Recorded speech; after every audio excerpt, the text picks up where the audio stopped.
बच्चों विज्ञान के सेशन में आप लोगों का स्वागत है। सूची, मित्र एवं शत्रु। और ये चैप्टर अगर कहीं बड़ा इंटरेस्टिंग हो रहा है, कितनी हमें नई नॉलेज मिल रही है।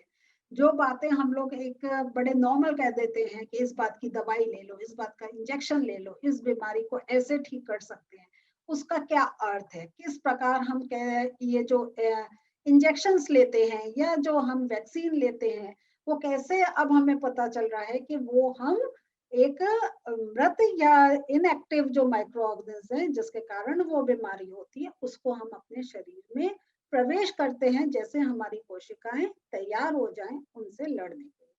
बहुत ही इंटरेस्टिंग पार्ट है।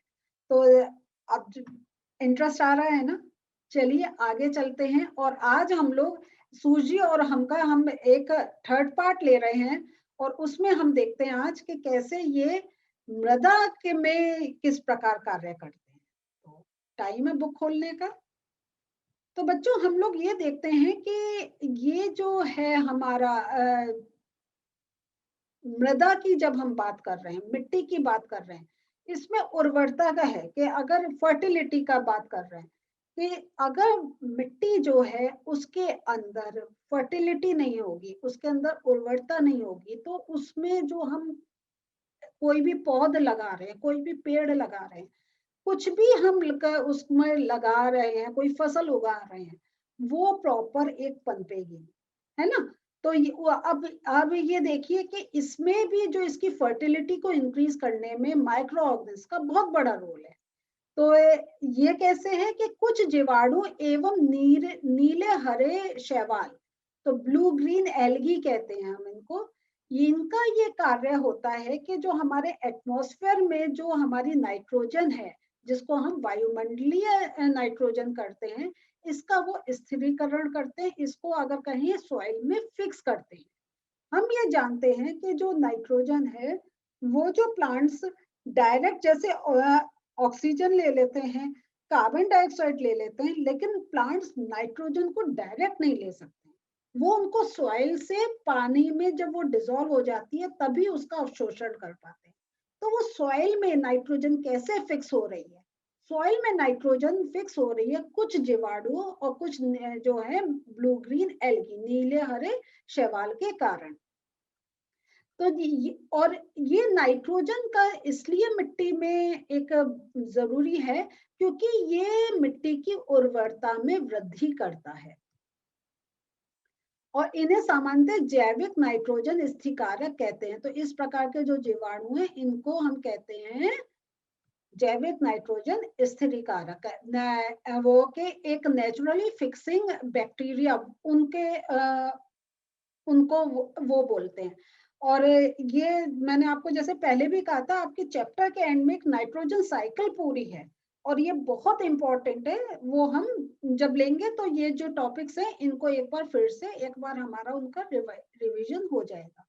दूसरा हम लोग देखते हैं ये पर्यावरण के शुद्धिकरण में भी बहुत बड़ा रोल प्ले करता है और हमने ये पहले भी इसको डिस्कस करा था कि कैसे जो कंपोस्ट बनती है ना।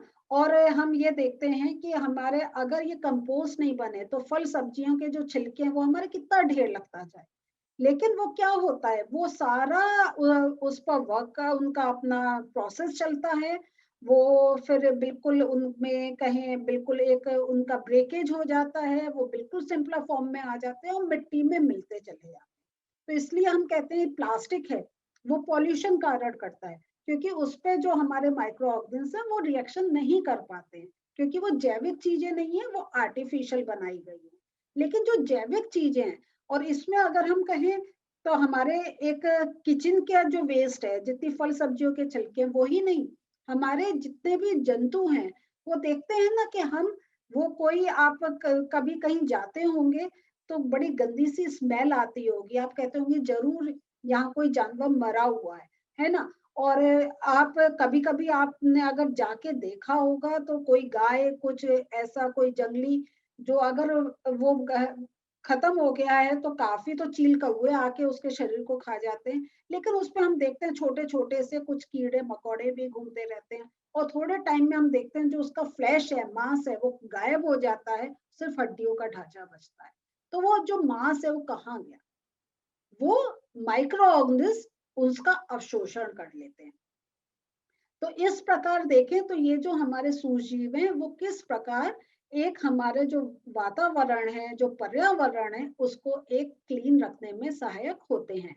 तो और यहाँ पे देखते हैं कि ये जो जैसे हमने देखा तो ये जो फल सब्जियों की बात कर रहे हैं, तो ये विघटन के बाद ये क्या होता है, खाद में परिवर्तित हो जाते हैं। तो ये बातें हमारी कई बार पहले भी हमने जो चैप्टर करा था उसमें भी ये बात पढ़ी थी, और अभी भी ऊपर भी हमने ये बात डिस्कस करी थी। तो अब मुझे विश्वास है ये पॉइंट आपको क्लियर हो गया होगा। तो यहाँ पे देखिए फिर से वो एक क्रियाकलाप कह रहे हैं कि आप ए और बी आप चिन्हित करके आप गमले ले लीजिए, और एक गमले में पौधों का कचरा भर दीजिए तथा दूसरे गमले में पॉलीथीन की थैली, जो मैंने आपको कहा था। और फिर थोड़े टाइम बाद देखिए, तो यहाँ पे जहाँ पे आपने पौधों का कचरा भरा हुआ है वो सारा आपको एक मिट्टी रूप में मिलेगा, और पॉलीथीन और आपने कांच जो भरा है वो आपको उसी रूप में मिलेगा, है ना। तो यहाँ पे तो ये जो हमारा देख रहे हैं कि पहला जो ए गमला है उसमें वो कैसे मिट्टी के रूप में बदला है, वो बदला है बिकॉज ऑफ सूजी, ठीक है, बिकॉज ऑफ माइक्रो ऑर्गेनिज्म। तो और वो उसको खाद में चेंज कर देते हैं। तो इस प्रक्रिया में क्या होता है, बने पोषक पौधों द्वारा पुनः उपयोग किए जाते हैं। तो इसलिए हम कहते हैं एनवायरनमेंट में एक साइकिल बनी रहती है। और जब एक साइकिल बनी हुई है, जो एक अपशिष्ट है वो फिर से एक मिट्टी में मिलके फिर से उनका शोषण हो रहा है, तो उनके कारण कोई भी प्रदूषण नहीं हो सकता है ना। और यही जो हमारे प्लास्टिक ये सब हैं, तो वो हमारे क्या है, एक पॉल्यूशन का कारण बनते हैं, क्योंकि उनको उनका अपघटन नहीं हो रहा, उनका ढेर लगता चला जाता है। और जब ढेर लगता है तो क्या होता है, उनमें मॉइस्चर बहुत हो जाता है, नमी आने लग जाती है। नमी में आपके फिर माइक्रो ऑर्गेनिज्म डेवलप होने लग जाते हैं, और वो उनका तो विघटन कर नहीं पाते हैं, उनका अपघटन नहीं कर पाते हैं। लेकिन वो जब इतनी ज्यादा संख्या में बढ़ जाते हैं तो हवा के द्वारा वो सब तरफ फैलते हैं और विभिन्न प्रकार की बीमारियों के वो कारक बनते हैं। तो आप अक्सर बड़ी मात्रा में क्या होता है, जैसे मृत जीवों को, यही जो मैंने आपको बताया था, ये जो हमारे चाहे जीव जंतु हो या पादप भी हो, तो ये सारे भी इस कार्य सूक्ष्मजीवों की हेल्प से इनका एक वो विलुप्त हो जाते हैं। कुछ समय बाद वो दिखते नहीं है, सिर्फ उनका हड्डी रूप ही देखने को मिलता है। आप कोई पत्ती वत्ती भी डालकर रखें, थोड़े टाइम आपको हरी पत्ती मिलेगी, फिर उसमें हल्के हल्के से छेद मिलेंगे, और एक उसका रंग भी हमें उड़ा हुआ मिलेगा, और एक समय बाद आपको क्या होगा, उसकी जो अंदर की जो वेन्स हैं वो ही बची रह जाती है, जो पत्ती का जो ग्रीन है वो हमें नहीं मिलता है। तो ये सारा अपघटन हमारे माइक्रो ऑर्गेनिज्म के कारण होता है। तो इसका मुख्य यही आप ये मैंने आपको ओरल बताया, आप चाहें तो ये नोट कर सकते हैं कि सूक्ष्मजीव, ये नोट कर लीजिए आप, सूक्ष्मजीव मृत जैविक अपशिष्ट का अपघटन करके उन्हें सरल पदार्थों में परिवर्तित कर देते हैं, और ये पदार्थ जो है अन्य पौधों एवं जंतुओं द्वारा पुनः उपयोग में वो आ जाता है। तो इस प्रकार हम देखते हैं कि हानिकारक और जो दुर्गंध युक्त पदार्थ का निम्नीकरण करने के लिए सूक्ष्मजीवों का उपयोग करके पर्यावरण का शुद्धिकरण होता है। तो अगर आपको कभी एक बैड स्मेल आ रही है तो इसका मतलब है कहीं शुद्धिकरण का प्रोसेस चल रहा है या नहीं। तो चलिए अब हम आज के थोड़े नोट्स देख लेते हैं। तो बच्चों, अगर आपसे मिट्टी की उर्वरता में वृद्धि की बात करें तो कुछ जीवाणु एवं नीले हरे शैवाल वायुमंडलीय नाइट्रोजन का मृदा में संवर्धन करते हैं। इस प्रकार मृदा की उर्वरता में वृद्धि होती है। तो ये मैंने पॉइंट्स ऐसे दिए हैं कि इस पे जो प्रश्न आए कि मृदा में उर्वरता की कैसे वृद्धि होती है, तो आप ये लिख सकते हैं। और इस प्रकार के जीवाणुओं को जैविक नाइट्रोजन स्थिकारक कहते हैं। तो ये जैविक नाइट्रोजन स्थिकारक जीवाणु का क्या अर्थ है, आपका ये प्रश्न पूछा जाए तो आप ये पूरा ही पॉइंट लिख सकते हैं। तो इसलिए मैं आपको ऐसे पॉइंट्स देती हूँ कि जिस पर प्रश्न बन पाता है।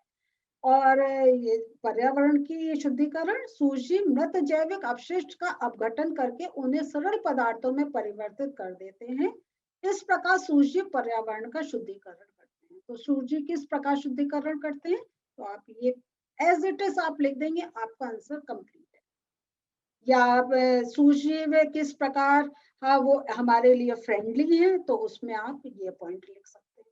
तो ऐसे बहुत से प्रश्न बनते हैं। तो बच्चों आज हम लोगों ने देख लिया किस प्रकार जो सूजी है वो हमारे लिए कितने एक लाभदायक भी हैं। कहीं अगर हमें कुछ खाने का पदार्थ मिल रहा है वो उनके कारण मिल रहा है, वातावरण में शुद्धिकरण हो रहा है वो उनके कारण हो रहा है, जो हमारी एक खाद बन रही है उस मिट्टी में उर्वरता बनी हुई है वो भी हमारा माइक्रो ऑर्गेनिज्म के कारण ही हो रहा है। तो अभी तक तो हमने उनके देख लिए क्या उनके लाभ हैं। अब जो मेरा नेक्स्ट सेशन होगा उसमें किस ये हानि क्या क्या करते हैं उसके बारे में बात करेंगे। तो मिलते हैं नेक्स्ट सेशन में। बाय।